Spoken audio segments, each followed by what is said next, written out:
नमो तस्से भगवतो अरहतो सम्मा सम्बुद्धस्से नमो तस्से भगवतो अरहतो सम्मा सम्बुद्धस्से नमो तस्से भगवतो अरहतो सम्मा सम्बुद्धस्से बुद्धं शरणं गच्छामि धम्मं शरणं गच्छामि संघं शरणं गच्छामि द्वितीयंपि बुद्धं शरणं गच्छामि द्वितीयंपि धम्मं शरणं गच्छामि द्वितीयंपि संघं शरणं गच्छामि तृतीयंपि बुद्धं शरणं गच्छामि तृतीयंपि धम्मं शरणं गच्छामि तृतीयंपि संघं शरणं गच्छामि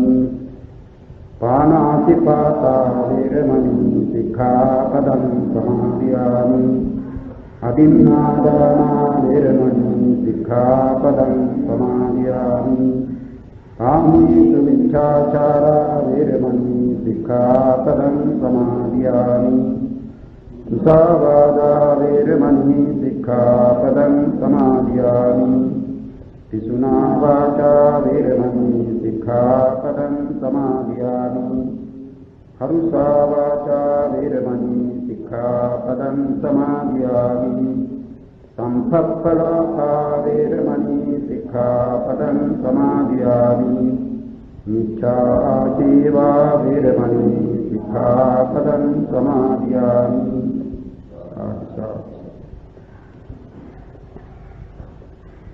හිඟතුනි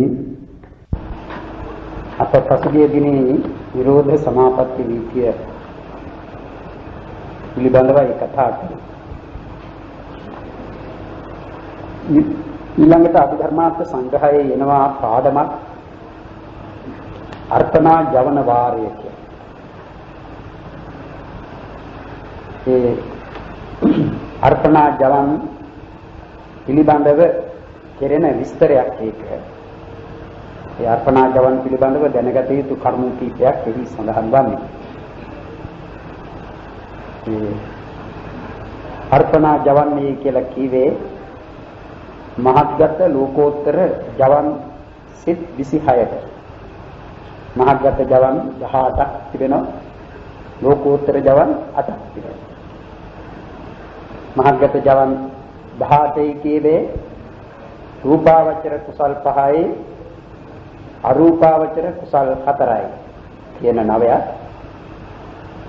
රූපාවචර ක්‍රියාසිත 5යි අරූපාවචර ක්‍රියාසිත 4යි කියන ඒ නවයක්. ගත්තම 18ක්. ඒවා මහත්ගත ජවන්.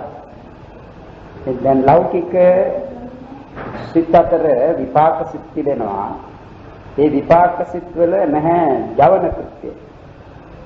ජවන කෘත්‍යයේ ඇති එකම විපාක සිත් කොටස තමයි ලෝකෝත්තර විපාක සිත් 4. ඒවාට කියන්නේ ඵල සිත් කියලා. අනිත් ඒවායේ ජවන කෘත්‍යයක් සිදුවන්නේ නැහැ.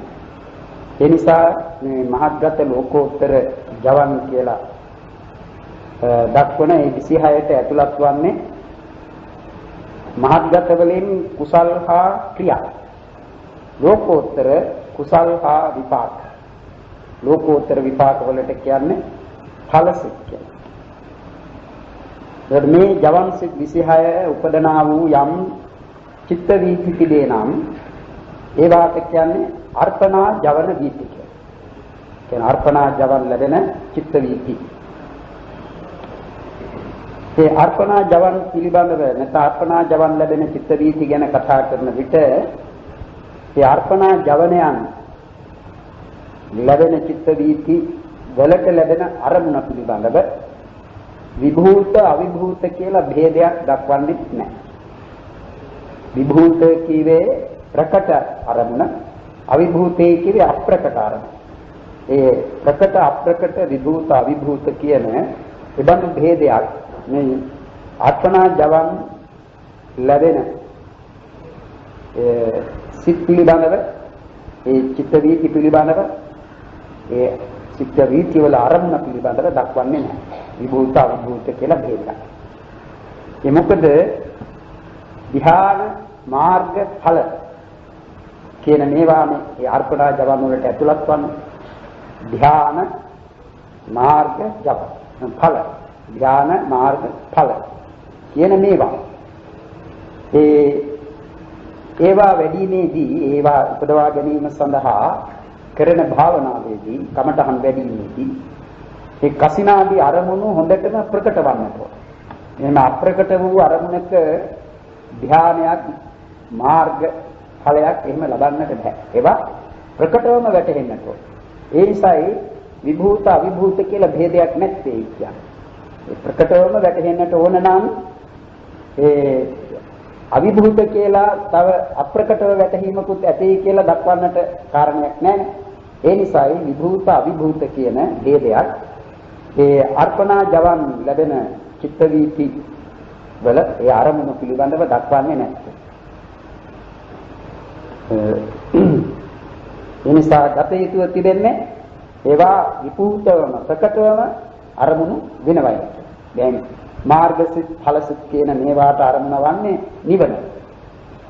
ඒ ධ්‍යාන උපදවා ගැනීමේදී කසින වශයෙන් ලැබෙන ඒ දස කසින ඒ අසුභ දස අසුභ එයාදී අරමුණු හොඳටම ප්‍රකට වෙලා වූ අවස්ථාවකදී ධ්‍යානෙ ලැබෙනවා. ඒ නිසා ඒ අප්‍රකටයි කියන කාරණයක් දැක්වීම අනවශ්‍යයි. හැබැයි විභූත අවිභූත කියලා භේදයක් නැහැ. එයින් තේරුම් ගත යුතු තිබෙන්නේ ඒ අරමුණු විභූතවමයි වැටහෙන්නේ.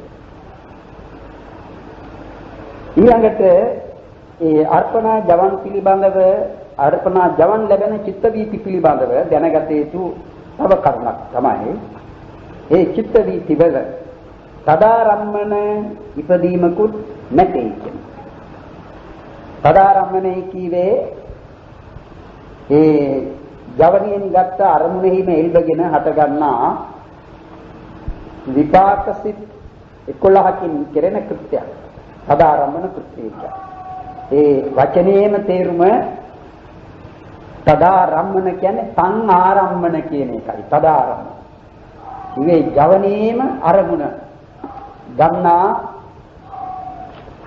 බවයි එහි තියෙන කෘත්‍යය. ඒ ජවනේම ගනු ලැබූ අරමුණෙහි එල්බගෙන තදාරම්මන කෘත්‍යයෙන් උපදින්නා වූ විපාක සිත්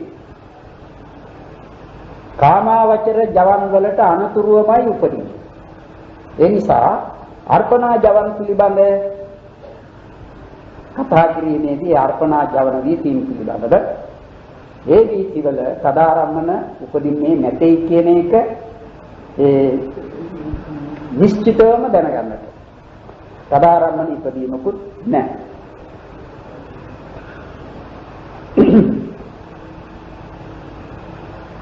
ඊළඟට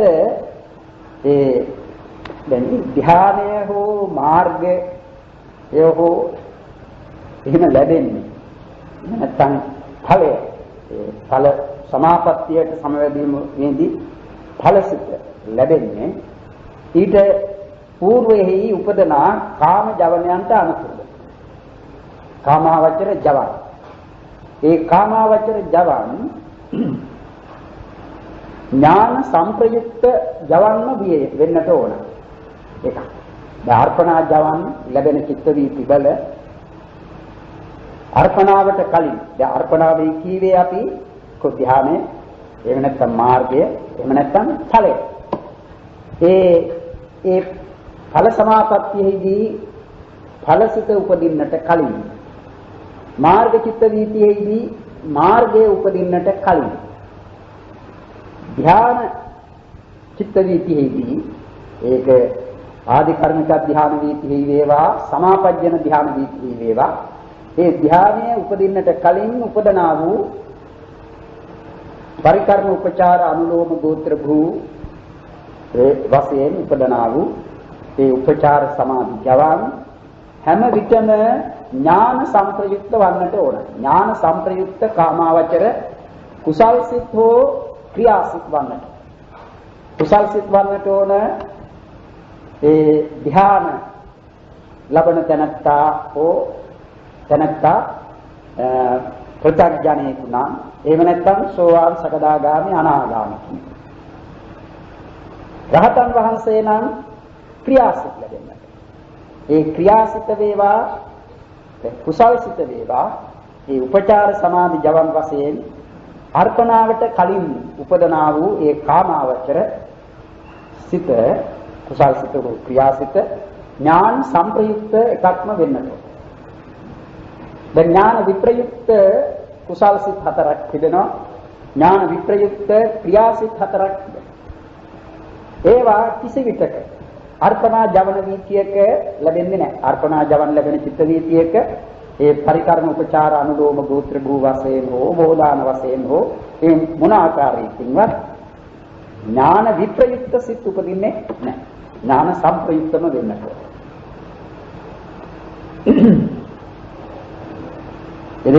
ඒ අප දන්නවනේ මේ චිත්ත වීතිය පටන් ගන්නේ මනෝද්වාරා වජ්ජනේ. මේ මනෝද්වාරා වජ්ජනයේට පසුයි අර උපචාර සමාධි ජවන් ලැබෙන්නේ. පරිකර්ම උපචාර ආදි වශයෙන් ලැබෙන ඒ ජවන් ලැබෙන්නේ මනෝද්වාරා වජ්ජනයට අනුව. මනෝද්වාරා වජ්ජනේ ක්‍රියාසිතක්. ඒ ජවනය ඒ කුසල් හෝ ක්‍රියාසිතක් ඒක ඥාන සම්ප්‍රයුක්තම වෙන්නට. කුසල් හෝ ක්‍රියාසිතක් කියන විට ඒක සුදුසු පරිදි ගන්නට ඕන. කුසල් සිත වන්නේ ප්‍රත්‍යඥයෙකුට හෝ ඒ අනාගාමි පුද්ගලයා දක්වා වූ ආර්යයෙකුට ලැබෙන විට. ක්‍රියාසිත වන්නේ රහතන් වහන්සේ. ඒක එහෙම වෙන් කරලා ගත යුතුයි. ඉතින් මේ මහා කුසල් මහා ක්‍රිය කියන ඥාන සම්ප්‍රයුක්ත ජවන් පිළිෙන්නේ කීයද? 8යි. සිත 8යි. ඥාන සම්ප්‍රයුක්ත කුසල් සිත 4ක්, ඥාන සම්ප්‍රයුක්ත ක්‍රියා සිත 4ක්. කියන ඒවා. ඉතින් ඒවා සමහරෙකුට අප ඉගෙන ගත්තා සමහරෙකුට ඒ කීවේ මන්ද නුවණ ඇති කෙනෙකුට සතර වරක්ම උපදිනවා පරිකර්ම උපචාර අනුලෝම ගෝත්‍ර ගුරු වශයෙන්. තියුණු නුවණ ඇති කෙනෙකුට ඒ පරිකර්ම නැතිව උපචාර අනුලෝම ගෝත්‍ර ගුරු වශයෙන් තුන් වරක් ලැබෙනවා.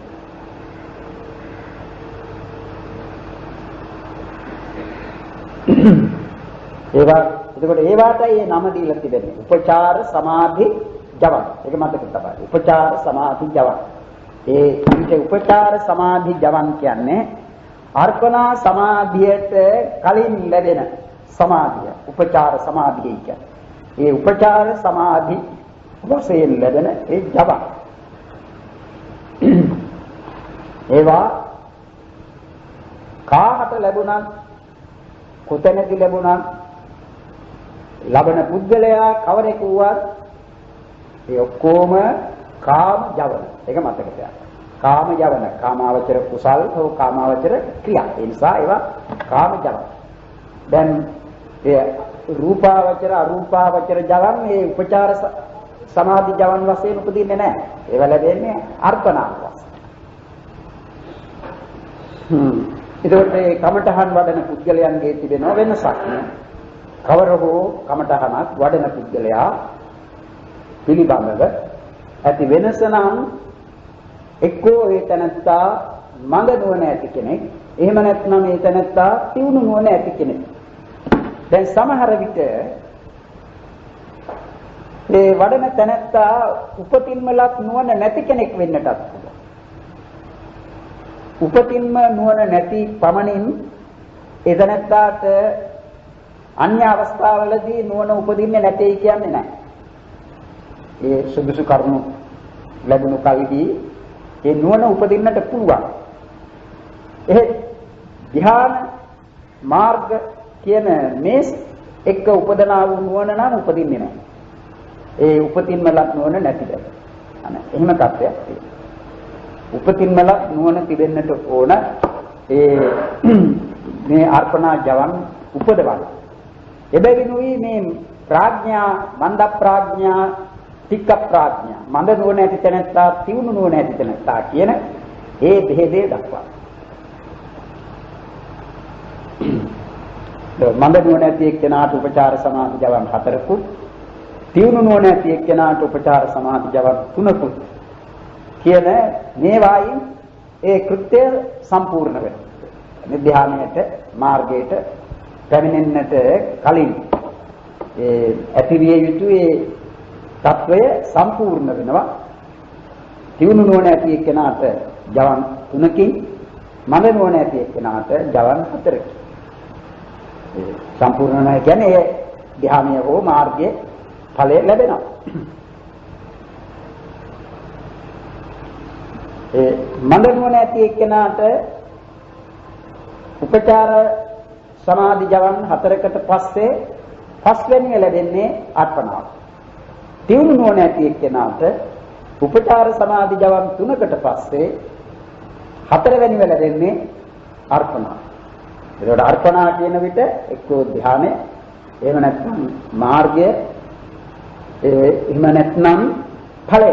ඵල සමාපත්තියේදී නම් ඵලය.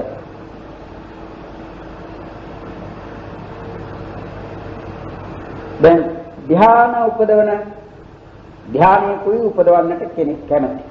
ඒ ධ්‍යාන ලබන කැමැත්තා තමාගේ ඒ සමත භාවනා චිත්තය දැන් තමා සමත භාවනාව කරන. ඒ සමත භාවනා කරන තැනැත්තාගේ සිත ඒ තැනැත්තා යොමු කරන්නේ කොයි පැත්තටද? ධ්‍යානයට. ධ්‍යානයටයි අභිමුඛ කරන්නේ, ඉදිරිපත් කරන්නේ. බලාපොරොත්තුව ධ්‍යානයක් උපදවනවා.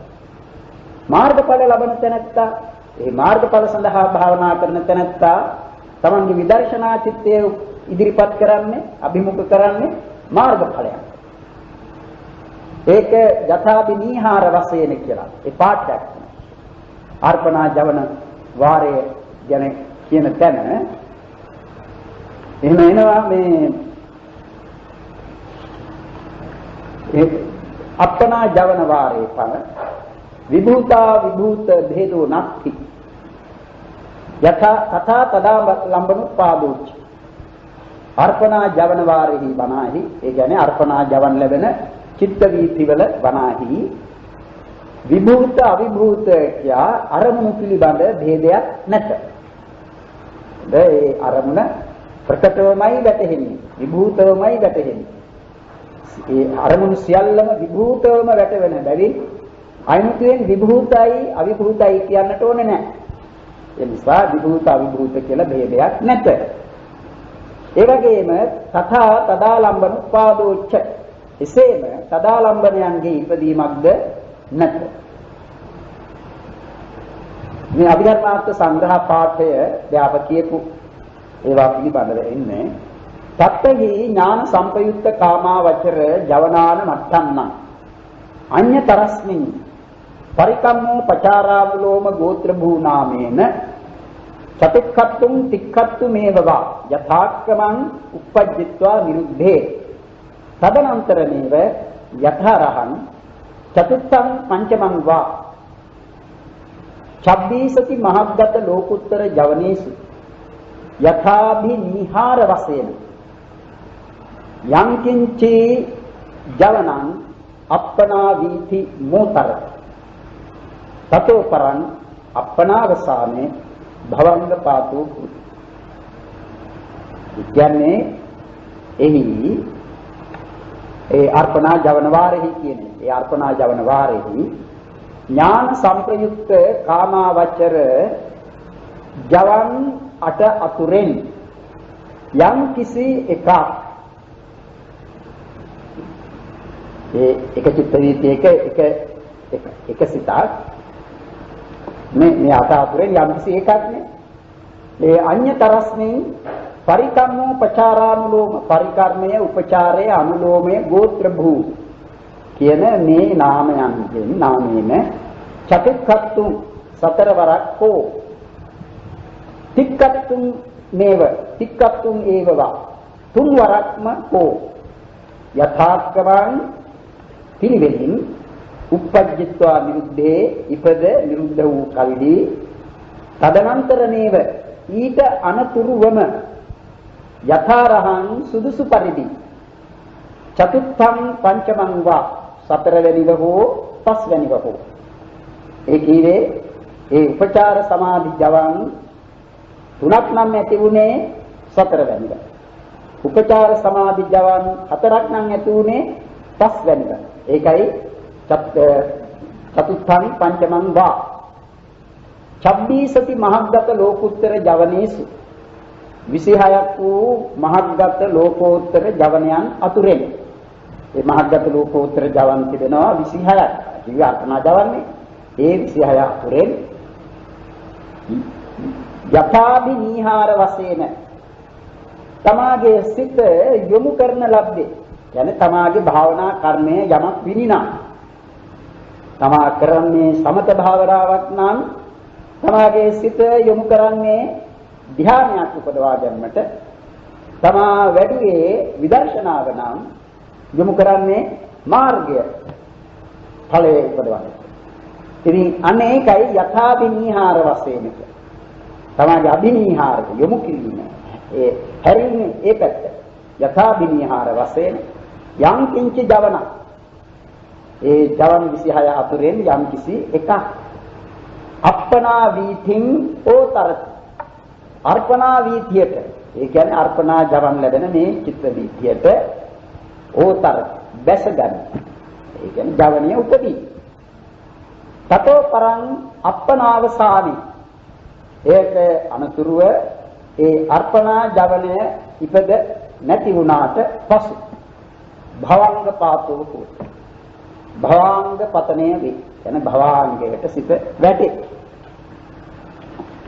අනේකයි අර යථාභි නීහාර වශයෙන් කීවේ තමා වඩන්නේ සමත භාවනාව නම් ඒ අනුව සිත ඉදිරිපත් වන්නේ ධ්‍යාන.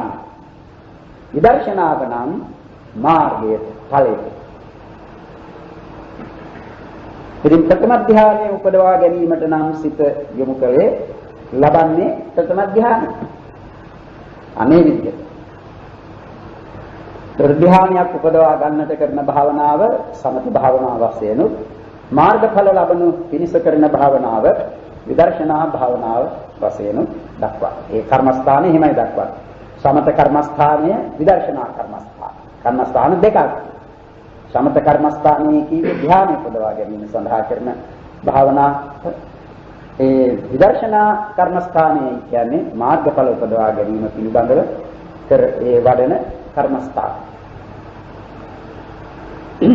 දැන් ඒකටම සම්බන්ධ ඒ අර්පණා ජවන වාරයටම සම්බන්ධ තවත් වැදගත් කාරණයක් තිබෙනවා. ඒක කෙනෙක් හොඳට හුරු කළ යුතු දෙයක්. දැන ගැනීම වස්සේ. ඒ මොකක්ද? මේ ඒ ජවන් අර්පණා ජවන් උපදනා වූ අර්පණා ජවනය හා ඊට పూర్වයේ ඇතිවන උපචාර සමාධි ජවනය වේදනා සාම්‍යයක් තිබිය යුතුයි. වේදනා වශයෙන් සමාන වේදනාවන්ගෙන් යුක්ත වන්නට ඕන.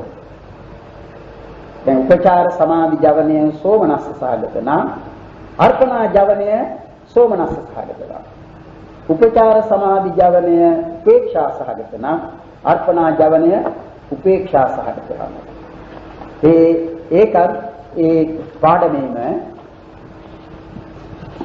එනවා.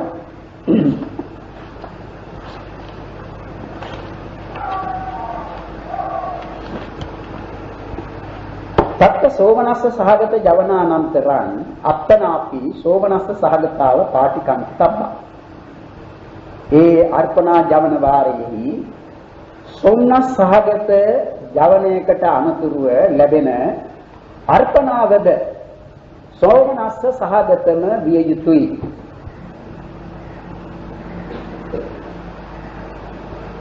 උපේක්ඛා සහගත ජවනානන්තරං උපේක්ඛා සහගතාව උපේක්ෂා සහගත ජවනයකට අනුතුරුව ලැබෙන අර්පණාව උපේක්ෂා සහගතම විය යුතුයි.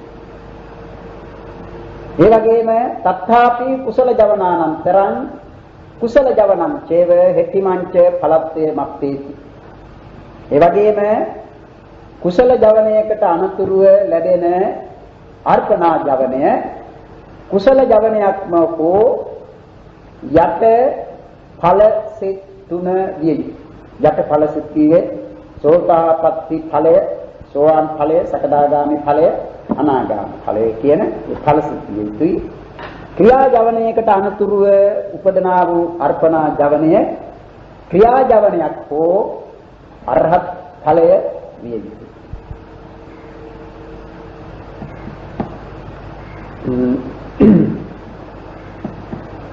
ඉතින් එහෙම දක්වලා ඊළඟට එනවා ගාථාවක්. ගාථා දෙකක්. වක්තිංස සුඛ පුඤ්ඤම් හා ද්වාදසෝපේක්ඛකා පරං සුඛිතා ක්‍රියතෝ අට්ඨ ච සම්බුද්ධි උපේක්ඛකා පුතු ජනාන සක්ඛානං කාම පුඤ්ඤති හේතුතෝ ති හේතු කාම ක්‍රියතෝ විත රාගාන මක්ඛන.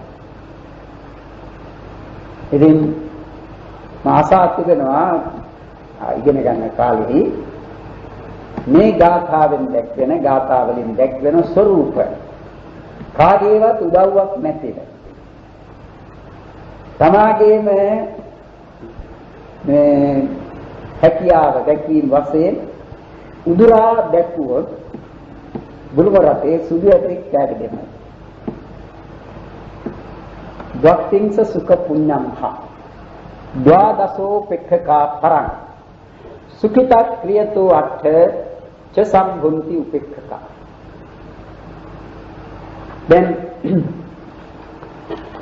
අපි ඒ අර්පණා වීතියක් ගැන සලකන විට අපිට පුළුවන් දැන් අපි ඉස්සෙල්ලාම කතා කළානේ ඒ ප්‍රථම ධ්‍යානය ලැබෙන ජවන චිත්ත වීතිය. ඒ ජවන් වීතිය, ඒ වීතිය.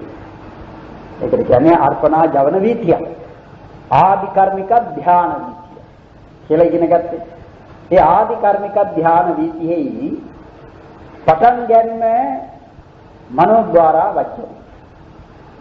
ඊට పూర్වෙහි අපි ප්‍රස්තාර කරනවා භවාංගයේ චලනය උපච්ඡේදය කියන්නේ භවාංග චලන උපච්ඡේද. මොකද භවාංගයේ නොනැවති මනෝද්වාරා වජ්ජනයේ උපදින්නෙත් නැහැ. ඒ චිත්ත වීතියේ ආරම්භය වන්නේ භවාංගයෙන් නෙවෙයි. භවාංග කියන්නේ වීති වලට ඇතුළත් සිත් නෙවෙයි. ඒවා වීති මුක්ත සිත් නේ. භවාංග සිත් පිළිබඳව අප දැනගත්ත කරුණක් තමයි ඒවා ద్వාර විමුක්තයි වීති මුක්තයි. ඒ භවාංග සිත් ద్వාරයකට ඇතුළත් වන්නේත් නැහැ. අසුවල් ద్వාරික සිතක් කියලා භවාංග සිත දක්වන්නේ නැහැ. ඒ වගේම මේ සිත අසුවල් වීති සිතක් කියලා පෙන්වන්නේත් නැහැ. වීතියකට ඇතුළත් නැහැ. ඒ නිසා ద్వාර විමුක්ත වීති මුක්ත කියලායි භවාංග සිත දක්වන්නේ. ඒ සමහර සිත් පිළිබඳව අප ඉගෙනගෙන තිබෙනවා ඒකාන්ත ద్వාර විමුක්ත සිත් කියලා වර එක ద్వාර විමුක්ත වන වර එක ద్వාර විමුක්ත නොවන ద్వාරික වන සිත් කියලා ඉගෙනගෙන. අර ඒකාන්ත ద్వාර විමුක්තයි කියන්නේ පටිසන්ධි භවාංග චුති කියන මේ කෘත්‍යයන් පමණක් සිදු කරන සිත්. යම් සිතක් ප්‍රතිසන්ධි කෘත්‍ය භවාංග කෘත්‍ය හා චුති කෘත්‍ය කියන. ඒ කියන්නේ කොයි සිතක් හෝ ප්‍රතිසන්ධි කෘත්‍ය කරනවා නම් ඒ සිත භවාංග කෘත්‍යයත් චුති කෘත්‍යයත් කරන සිතක්මයි.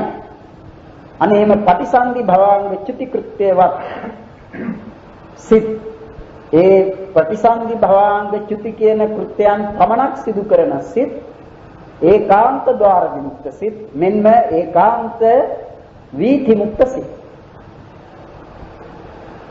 සමහරක් තිබෙනවා ඒ අතර ඒ ප්‍රතිසන්ධි භවාංග චුති කෘත්‍යයන් ද සිදු කරනවා.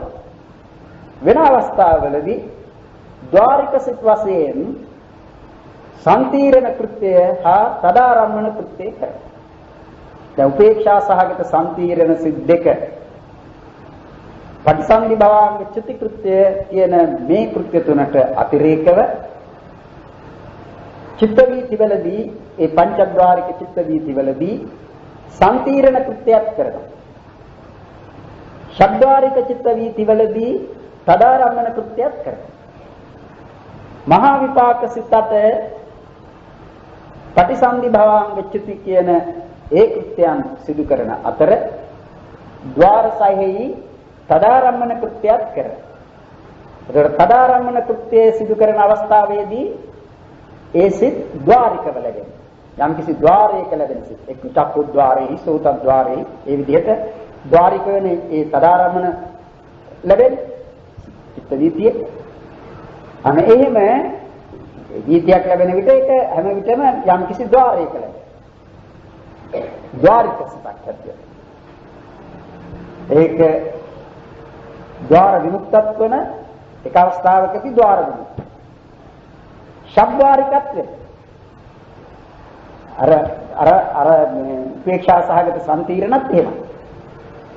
ශබ්දාරිකත් වෙනවා ద్వාර විමුක්ත. දැන් මහග්ගත විපාක නවය කියන ඒ සිත් නවය. මහග්ගත විපාක නවය කීවේ රූපාවචර විපාක සිත් හතරක්, අරූපාවචර විපාක සිත්. මේ රූපාවචර විපාක සිත් පහක්, අරූපාවචර විපාක සිත් හතරක්. ඒ කියන්නේ ඒ නවය. ඒ නවය ප්‍රතිසන්දි භවාංග චුති කියන කෘත්‍ය හැර වෙන කෘත්‍යයක් සිදු කරන්නේ නැහැ. ඒ නිසා ඒවා ඒකාන්ත ద్వාර විමුක්තයි. ඒ වගේම ඒකාන්ත වීති මුක්තයි. වීති මුක්ත ద్వාර විමුක්ත. දැන් මේ අර්පණා ජවන වාරය ගැන කියන විට තවත් දැක්කේනවා. මේ පාඩම අනුව අපි යනවා නම් මේ පාඩමේ තිබෙනවා අර දැන් අපි කියවනේ ද්වත්තිංස ගාථාව කියලා. ඒ උපචාර සමාධි ජවනයන් සොම්නස් සහගත වූ කල්හි අර්පණා ජවනයේද සොම්නස් සහගත විය යුතුයි වන බව සලකන්නට. ඒ වගේම උපචාර සමාධි ජවනය උපේක්ෂා සහගත වූ කල්හි අර්පණා ජවනය උපේක්ෂා සහගත බව සැලකී. ඊළඟට ඒ උපචාර සමාධි ජවන් වශයෙන් ලැබෙන්නේ කුසල් නම් අර්පණා ජවනයේ වශයෙන් ලැබිය යුත්තේද කුසල් නැතහොත් යත ඵල සිත් හත් තුන. යත ඵලයේ කියේ සෝවාන් සකදාගාමි අනාගාමි කියන ඵලස. ඒ උපචාර සමාධි ජවන් වශයෙන් ලැබෙන සිත ක්‍රියාසිත. අර්පණාව වශයෙන් ලැබිය යුත්තේ ක්‍රියා ජවනයක්. එහෙම නැත්නම් අරහත් ඵල සිත. එනකොට ඒ උපචාර සමාධි ජවන් වශයෙන් ක්‍රියාසිත ලැබෙන්නේ රහතන් වහන්සේ. උපචාර සමාධි ජවන් වශයෙන් කුසල් සිත් ලැබෙන්නේ ප්‍රත්‍යඥයට සහ සෝවාන් සකදාගාමි අනාගාමි කියන ආර්යයන් තුන් දෙනා.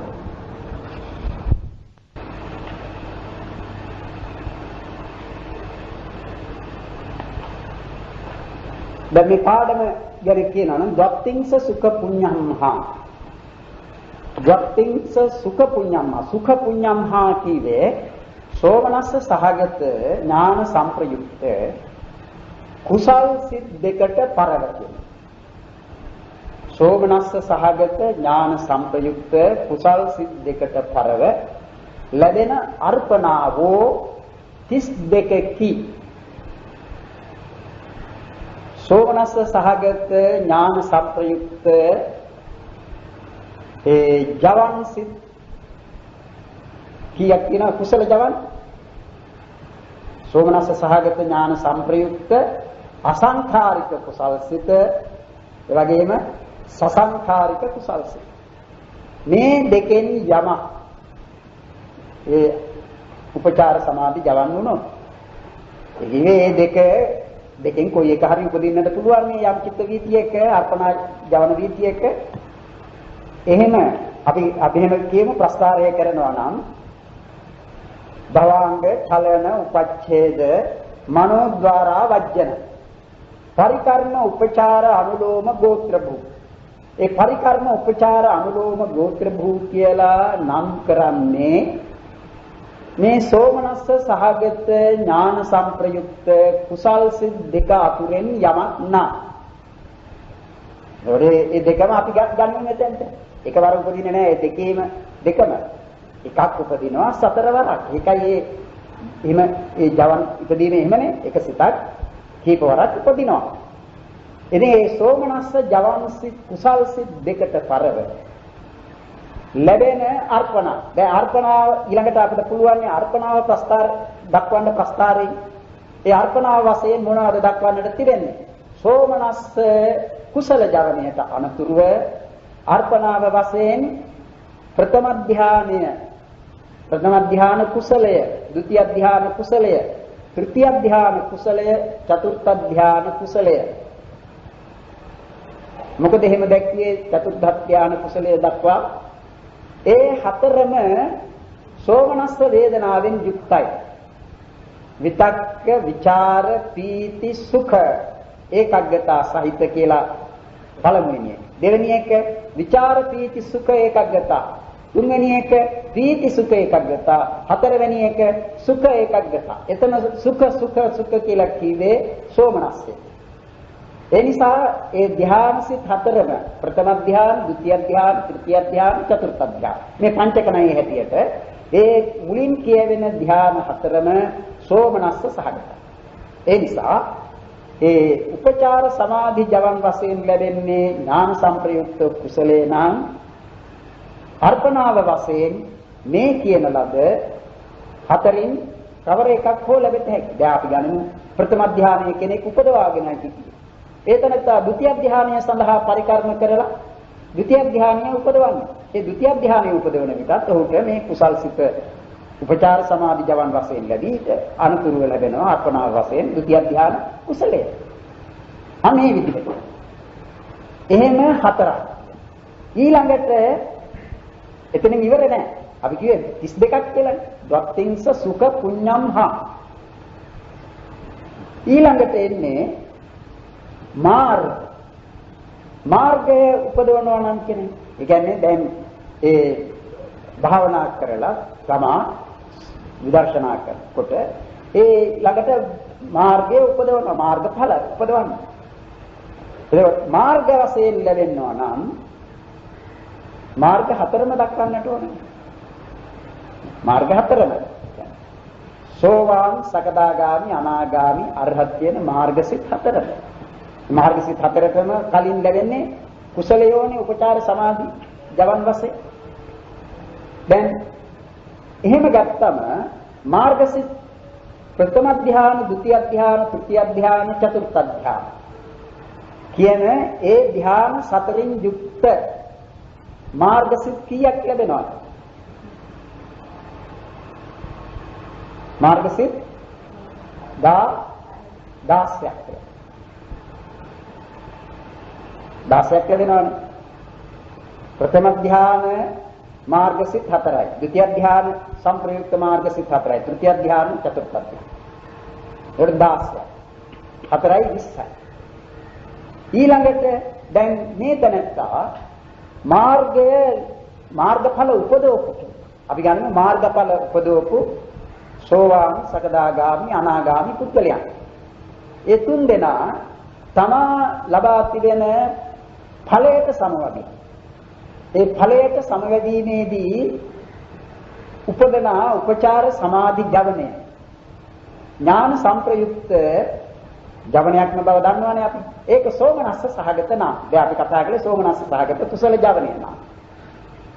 ඒ ඵල සමාපatti වීතිය දන්නවනේ. ඵල සමාපatti වීතියේදී භවාංගයේ චලනය උපච්ඡේදය මනෝද්වාරා වජ්ජනේ. ඊළඟට අනුලෝමය. ඵල සමාපත්තියේ සමවැදීමේදී අනුලෝම වශයෙන් නම් කරන්නේ එක. අනුලෝම ජවනය වශයෙන් උපදින්නේ ඥාන සංප්‍රයුක්ත කාමාවචර කුසලයේ නා. සෝමනස්ස සහගත. එතකොට සෝමනස්ස සහගත කුසලයේ නා ඒ අර්පණාව වශයෙන් ලැබෙන්නේ කුසලයට අනුතුරුව ලැබෙනවායි කිව්වේ මොනවද?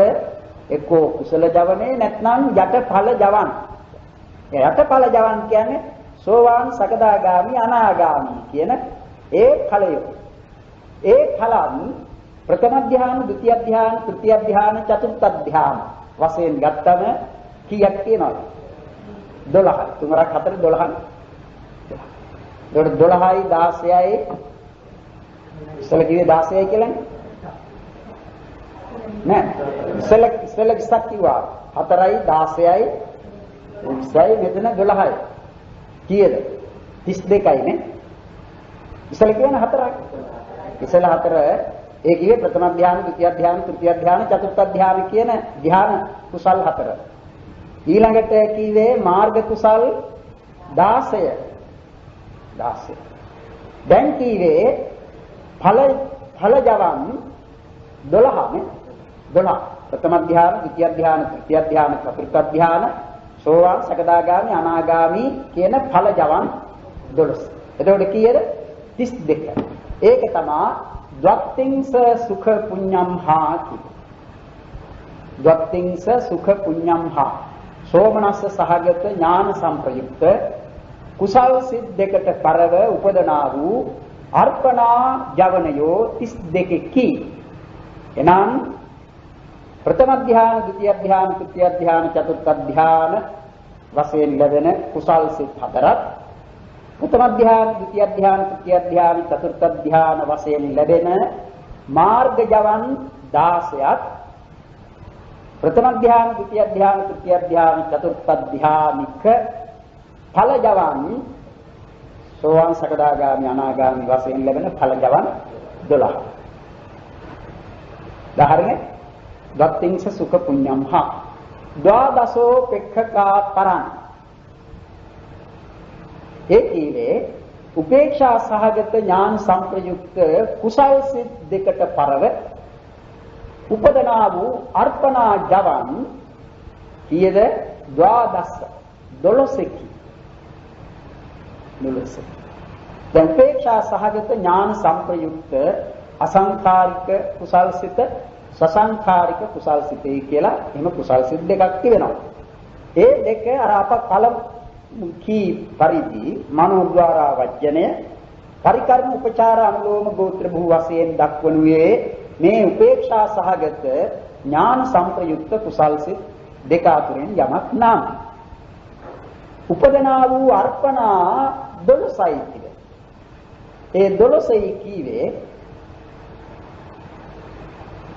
පංචම ධ්‍යාන කුසල් සිත ඒකයි. අරූපාවචර කුසල් සිත් 4. එතකොට 5යි.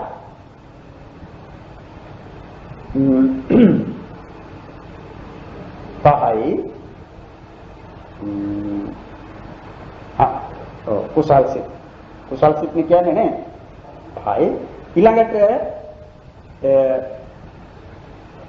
පංචම ධ්‍යාන ලෝකෝත්තර කුසල් සිත් කීයද?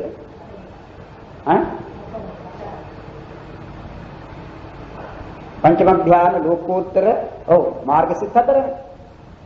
ද්වාදසෝ පෙක්ඛකා පරං. උපේක්ෂා සහගත මහග්ගත ජවන් කීයද කියේ 5යි. මාර්ග ජවන් 4යි. පංචම ධ්‍යාන සෝතාපට්ටි මග්ග චිත්ත, සකදාගාමි මග්ග චිත්ත, අනාගාමි මග්ග චිත්ත, අරහත් මග්ග චිත්ත කියන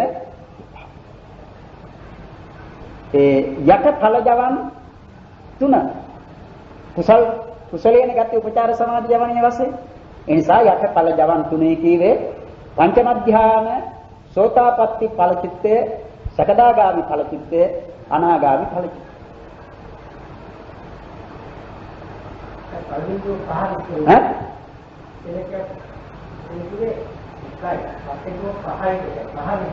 මොකද්ද කියන්නේ? පහ.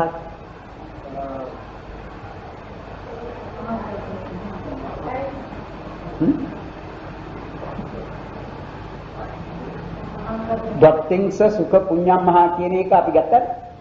ඒක හරිනේ. ඊළඟට ද්වාදසෝ පෙක්ඛකා පරං. උපේක්ෂා සහගත ඥාන සංප්‍රයුක්ත කුසල් සිත් දෙකට පරව ලැබෙනා වූ අර්පණාවෝ 12කි. ඒ 12 නම් පංචම ධ්‍යාන කුසල් සිත. ඒ රූපාවචර පංචම ධ්‍යාන කුසල් සිත. ඊළඟට අරූපාවචර කුසල් සිත් 4. ඒකයි මහග්ගත කුසල ජවන් 5යි කියන්නේ. පංචම ධ්‍යාන උපේක්ෂා සහගත ජවන්නේ. ඒ කියන්නේ අරූපාවචර සිතන් අරූපාවචර සිත් සියල්ලම උපේක්ෂා ඒකග්ගතා කියන අංග දෙකෙන් යුක්ත. ඒ නිසා පංචම ධ්‍යානෙහිලා ගන්නෙ. එබැවින් ඒ උපේක්ෂා සහගත කුසල ජවනය උපචාර සමාධි ජවන් වශයෙන් ලැබුණොත් අර්පණාව වශයෙන් ලැබෙන ජවන් විය යුත්තේ මහග්ගත ජවන් වලින් 5යි. පංචම ධ්‍යාන කුසල්සිත, ආකාසානංචායතන කුසල්සිත, විඥානංචායතන කුසල්සිත, ආකින්චඤ්ඤායතන කුසල්සිත, නේව සංඥා නාසඤ්ඤායතන කුසල්සිත. ඒ 5. මහග්ගත ජවන් 5. ඊළඟට ඒ මාර්ග ජවන් 4. උපේක්ෂා සහගත ඒක නම් කරන්නේ කොහොමද? උපේක්ෂා ඒකග්ගතා සහිත පංචම ඥාන සෝතාපට්ටි මග්ගචිත්ත, සකදාගාමි මග්ගචිත්ත, අනාගාමි මග්ගචිත්ත, අරහත් මග්ගචිත්ත. උපේක්ෂා ඒකග්ගතා කියන ඒ උපේක්ෂාවයි ඒකග්ගතාවයි කියන මේ අංග දෙකින් යුක්ත ඒ පංචම ධ්‍යාන සංප්‍රයුක්ත සෝවාන්, සකදාගාමි, අනාගාමි, අරහත් කියන මාර්ගසිත 4. එතකොට 9යි. 5යි 4යි 9යි නේ. ඊළඟට යට ඵලසිත 3. උපේක්ෂා ඒකග්ගතා සහිත පංචම ධ්‍යාන සෝතාපට්ටි ඵලචිත්තේ, සකදාගාමි ඵලචිත්තේ, අනාගාමි ඵලචිත්තේ. එවිට 12. ඒ 12. ඒකයි ද්වාදසෝ පෙක්ඛකා පරං. දැන් ඒ කුසල් සිත් උපචාර සමාධි ජවන් වශයෙන් ලැබෙන විට ලැබෙන අර්පණා පිළිබඳ විස්තරය ඉවරයි. ඊළඟට කියන්නේ සුඛිත ක්‍රියතෝ අට්ඨ සෝමනස්ස සහගත ඥාන සංප්‍රයුක්ත ක්‍රියාසිත දෙකට පරව ක්‍රියාන් සුඛිත ක්‍රියතෝ අට්ඨ අර්පණා වශයෙන් ලැබෙන්නේ සිත් 8කි. අර්පණා ජවන් 8යි. සුඛිත ක්‍රියතෝ අට්ඨ මතක තබා ගන්න මේ ක්‍රියාසිත දෙකක්. සෝමනස්ස සහගත ඥාන සංප්‍රයුක්ත ක්‍රියාසිත දෙකට පරව ලැබෙන අර්පණා. ක්‍රියාසිත දෙකට පරව ලැබෙන අර්පණා මොනවා විය යුතුද? එක්කෝ ක්‍රියාසිතක් වන්නට ඕන, එහෙම නැත්නම් අරහත් ඵලය වන්නට ඕන. ක්‍රියාසිත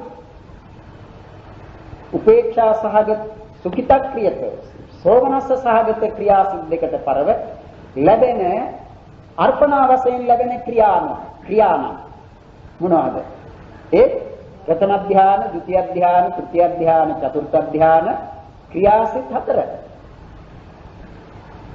ඒ 4. ඊළඟට ඒ ක්‍රියා වලට අනුතුරුව ලැබෙන ඵල ගමනේ වශයෙන් ගන්නට තිබෙන්නේ අරහත් ඵලය කියවනේ. ඒ කොහොමද අරහත් ඵලය ගන්න? ඒ 4ක් ගන්නවා. ප්‍රථම ධ්‍යාන සංප්‍රයුක්ත අරහත් ඵලය, ဒုတိ ය ධ්‍යාන සංප්‍රයුක්ත අරහත් ඵලය, ඒ විදිහට තෘතිය ධ්‍යාන, චතුර්ථ ධ්‍යාන. එතකොට 8යි. දැන් මෙහෙමයි ඒක. දැන් රහතන් වහන්සේ. රහතන් වහන්සේ ප්‍රථම ධ්‍යාන සංප්‍රයුක්ත අරහත් ඵලයට නම් සමවදින්නේ. උන්වහන්සේට ඒ සමවදීමේදී උපදනා වූ චිත්ත වීතියෙහි උපචාර සමාධි ජවන් සෝමනස්ස සහගත ඥාන සංප්‍රයුක්ත අසංඛාරික හෝ සසංඛාරික ක්‍රියාසිතයි ලැබෙන්නේ. උපචාර සමාධි ජවන් වශයෙන්. අපි කියන අනුලෝම වශයෙන් ලැබෙන්නේ ඒක. ඊළඟට උන්වහන්සේගේ ඵලසිත ලැබෙනවා. ඒ ඵලසිත प्रथम ध्यान संप्रयुक्त फलसित, द्वितीय ध्यान संप्रयुक्त फलसित, तृतीय ध्यान संप्रयुक्त फलसित, चतुर्थ ध्यान संप्रयुक्त फलसित.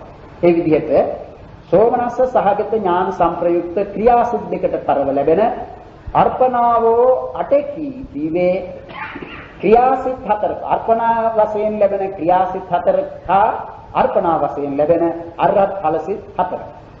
ඒ අරහත් ඵලසිත 4 කීවේ प्रथम ध्यान, द्वितीय ध्यान, तृतीय ध्यान, चतुर्थ ध्यान फलसित. ඊළඟට එන්නේ ඡ සම්භොන්ති උපේක්ඛකා උපේක්ෂා සහගත ඥාන සංප්‍රයුක්ත අසංඛාරික සසංඛාරික කියන ඒ ක්‍රියා සිද්දයකට පරව ලැබෙන අර්පණාවෝ 6යි. උපේක්ෂා සහගත ක්‍රියාස. ඒත් උපේක්ෂා සහගත ඥාන සංප්‍රයුක්ත ක්‍රියාසිත අසංඛාරික හෝ සසංඛාරික ක්‍රියාසිත උපචාර සමාධි ජවන් වශයෙන් ලැබුණු විට ඊට අනුතුරුව ලැබෙන ක්‍රියාසිත උපේක්ෂා සහගතම වෙන්නට ඕන. ඒ උපේක්ෂා සහගතම අර්පණා ක්‍රියාසිත මොනවද? පංචම ධ්‍යාන ක්‍රියාසිතත් අරූපාවචර ක්‍රියාසිත 4ක්. එතකොට 5යි. අනිත් එක අරහත් ඵලය.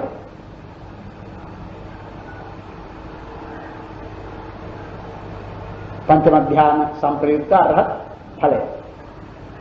තේරුණානේ? ඒකයි මේ ගාථාවෙන් දැක්වෙන ස්වરૂප. කොට ද්වත්තිංස සුඛ පුඤ්ඤම්හා ද්වාදසෝ පික්ඛකා පරං සුඛිතක් ප්‍රියතෝ අත්ථ ච සම්භුන්ති උපේක්ඛකා. ඒක තේරුම් ගන්නට ඒ ස්වરૂප ඉදිරීමට උපකාර වන ගාථාවක් තමයි ළඟට කියන්නේ. පුතුජනාන සෙක්ඛානං කාම පුඤ්ඤ තිහේතුතෝ තිහේතු කාම ප්‍රියතෝ විතරාගානමත්. ඉවේ පුතුජනාන සෙක්ඛානං ප්‍රතග්ජනයන්ත සෛක්ෂයන්ත ප්‍රතග්ජනයන්ත සෛක්ෂයන්ත කාම පුඤ්ඤ තිහේතුතෝ අර්පණා ලැබෙනුයේ කාමාවචර කුසල් සිත් වලට අනතුරුය. කාම පුඤ්ඤ කාමාවචර කුසල් සිත් වලට අනතුරුවයි ප්‍රත්‍යඥයන්ටත් සෛක්ෂයන්ටත් අර්පණාව ලැබෙන්නේ. ත්‍රි හේතු කාම ක්‍රියතෝ ඒ ත්‍රි හේතුක කාම පුඤ්ඤ ත්‍රි හේතුතෝ කියන එක දන්නවනේ. ත්‍රි හේතුක කාමාවචර කුසල් කියන එක.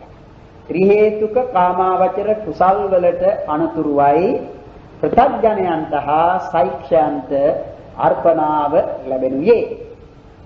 ත්‍රි හේතු කාම ක්‍රියතෝ ත්‍රි හේතුක කාමාවචර ක්‍රියාසිත වලට පරවයි විතරාගානං අප්ප රහතන් වහන්සේට අර්පණාව ලැබෙනවා. ඒ රහතන් වහන්සේට ලැබෙන අර්පණාව ලැබෙන්නේ ත්‍රි හේතුක කාමාවචර ක්‍රියාසිත වලට පරව. ප්‍රත්‍යඥයන්ට හා සෛක්ෂයන්ට ඒවා අර්පණාව ලැබෙනුයේ ත්‍රි හේතුක කාමාවචර කුසල් සිත් වලට පරව.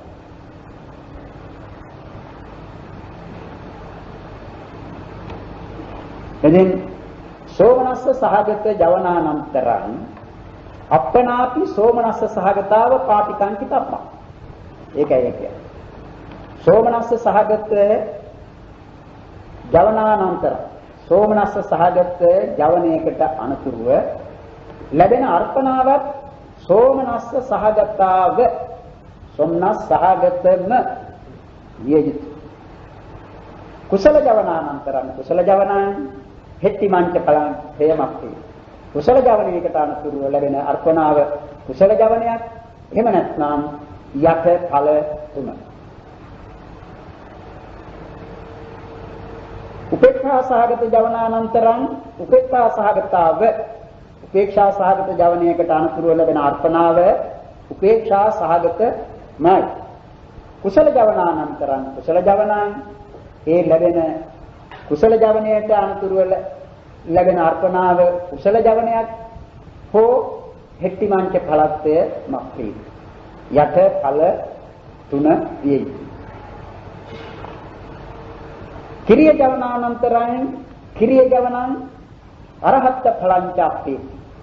ක්‍රියා ජවනයක් නම් උපචාර සමාධි ජවන් වශයෙන් ලැබෙන්නේ අර්පණාව වශයෙන් ලැබෙන ජවනය ක්‍රියා ජවනයක්ම වෙන්නට ඕන. නැතහොත් අරහත් ඵලසිත විය යුතුයි.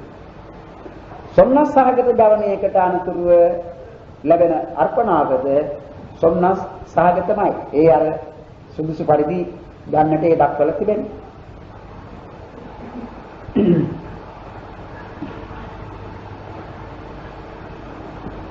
වල ප්‍රත්‍යඥයන්ට කාමාවචර කුසල් සිත් ඥාන සංප්‍රයුක්ත කුසල් සිත් දෙකට පරව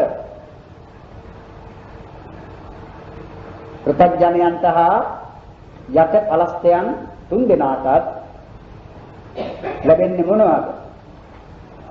දැන් ත්‍රි හේතුක කාමාවචර කුසල් කියලා ගත්තොත් ත්‍රි හේතුක කාමාවචර කුසල් තිබෙනවා කීයද? ත්‍රි හේතුක කාමාවචර කුසල් කියලා. හතරක් නේ? ඒ හතර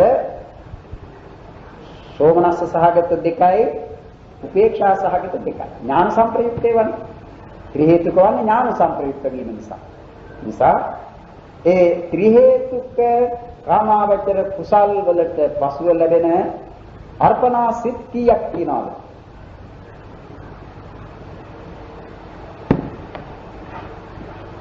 ඒක අර 32යි 12යි එකතු කරන්නේ නේ? 32යි 12 44.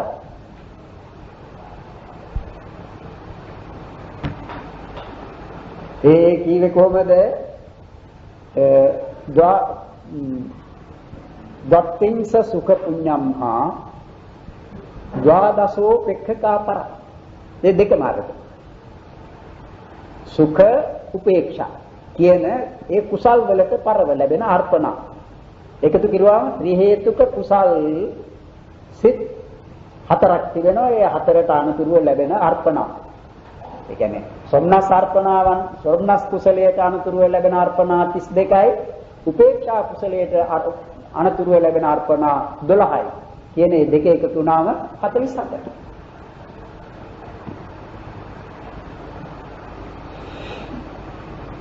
ති හේතු කාමක්‍රියතෝ විතරාගාන මප්පන විතරාගීන්ට ලැබෙන අර්පණාවෝ කීයද? ඒ කියන්නේ ත්‍රි හේතුක කාමාවචර ක්‍රියාසිත හතරක් තියෙනවා. සුඛිත ක්‍රියතෝ අට ච සම්බොන්ති උපේක්ඛක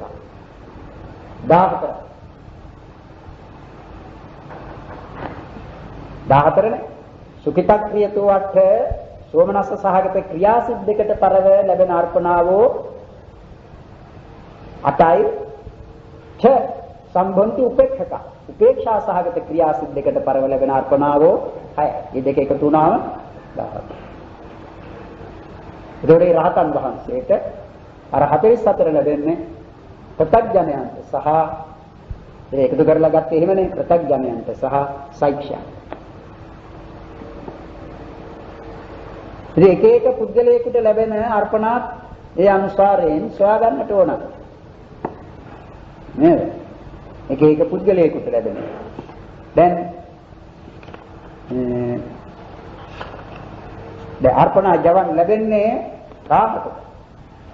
දැන් සාමාන්‍ය ඒ ධ්‍යාන වඩලා නැති කෙනෙකුට නැත්නම් ධ්‍යානයක් උපදවා ගන්න නැති කෙනෙකුට මාර්ග ඵලයක් උපදවලා නැති කෙනෙකුට අර්පණා ලැබෙන වීතියක් ගැන කතා කරන්නට බෑ. පළමු වරට අර්පණාව ලැබෙන්නේ ධ්‍යානවලදී ප්‍රථම ධ්‍යානය ඉපදෙන්නේ. ප්‍රථම ධ්‍යානය ලැබෙන්නේ යම් අවස්ථාවකදී නම් අන්න ඒ අවස්ථාවේදී තමයි මේ අර්පණා වීතියක් පළමු වරට උපදින්නේ. එහෙම නැත්නම් යම් කෙනෙක් එහෙම ධ්‍යාන උපදවන්නේ නැතිව විදර්ශනා කරලා මාර්ගය උපදවනවා නම් උපදවන මාර්ගයේ පළමුවෙනි මාර්ගය සෝවාන් මාර්ගය. අනේ සෝවාන් මාර්ගය ලැබෙන චිත්ත වීතිය උපදන අවස්ථාව තමයි පළමු වරට ඒතනත්තා අර්පණාව ලබන අවස්ථාව. අනේ විදියට.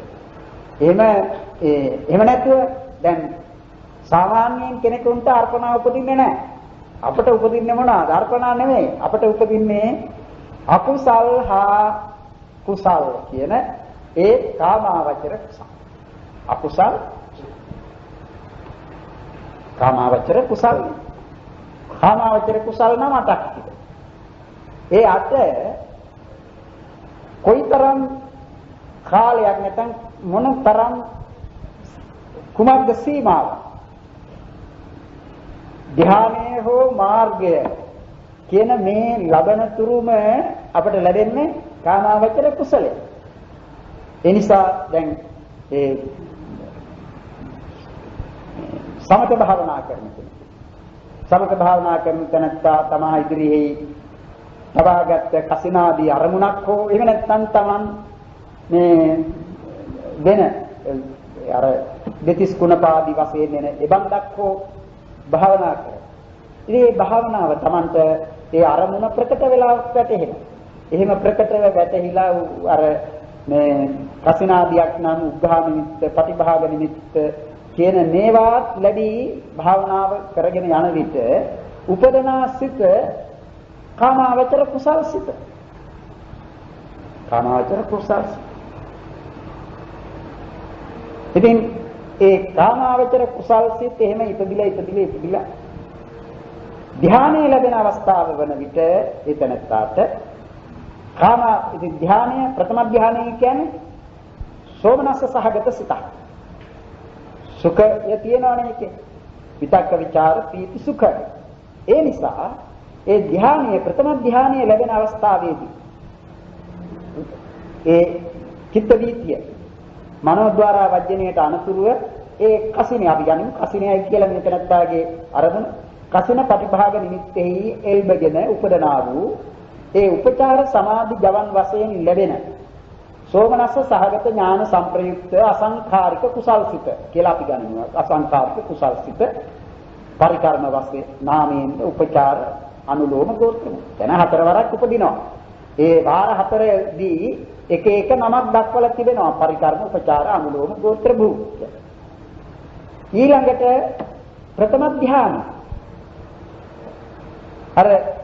අර කුසල් ඥාන සංප්‍රයුක්ත සෝමනස්ස සහගත ඥාන සංප්‍රයුක්ත කුසලයේ තමා පරිකර්ම, උපචාර, අනුලෝම ගෝත්‍ර භූ කියන මේ උපචාර සමාධි වශයෙන් ලැබුණේ. ඒ දක්වාම ලැබුණේ කාමාවචර කුසල. මෙන්න රූපාවචර කුසලයේ උපදින අවස්ථාව තමයි ප්‍රථම ධානය ලැබෙන අවස්ථාව. ඊළඟට ලැබෙන ධාන සිතන ප්‍රථම ධානය. යන්නේ ඒ අවස්ථාවයි අර්පණාව කියන්නේ. ඒ අර්පණාව. අනේ එහෙම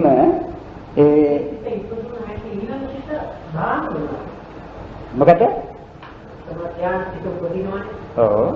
ඊට පස්සේ භවංග. ඊළඟට භවංග. ඉතින් භවංගයේ වීතියට ඇතුළත් එකක් නෙවෙයිනේ. ධ්‍යානය හැම විටම චිත්ත වීතිය අවසන් වන්නේ භවංගයට සිත වැටිලා. ඒ වීතියක් කියනකොටම තේරුම් ගන්නට ඕන ඒ වීතිය භවංග දෙපැත්තේ භවංග මැද ඇතිවන ධර්ම වීතියට ඇතුළත් වෙනවා. ආයිමත් වීතිය උපදිනවා. නෑ ඉතින් ඊට පස්සේ ආයිමත් තමන් ධානය උපදවනවා නම් උපදවත හැකියි. ධානය එහෙම නැත්නම් සිත භවංගයට වැටිලා. සිත භවංග වෙලා ඊළඟට වෙන දේවලුත් කරත හැකි. නැත්නම් තමන් භාවනාවේ යෙදෙනවා නම් නැවතත් අර අරමුණෙහි එල්බගෙන ඒ ධානයේම උපදවීම නෙවෙයි ඊළඟට නැවතත් ධානය උපදවන්නටත් පරිකර්ම කරත හැකියි. භාවනා කරත හැකියි. එහෙම නැත්නම් ධානය එකවරක් ලැබුණාම ආදි කර්මික ධාන වීතියේදී ධානය ලැබෙන්නේ එකවරනේ. ඊළඟට සිත භවංගයට වැටෙනවා. ඊට පස්සේ මේ Taman මේ පළමු වරට ධානයේ ඉපදෙව්වා ඒ නිසා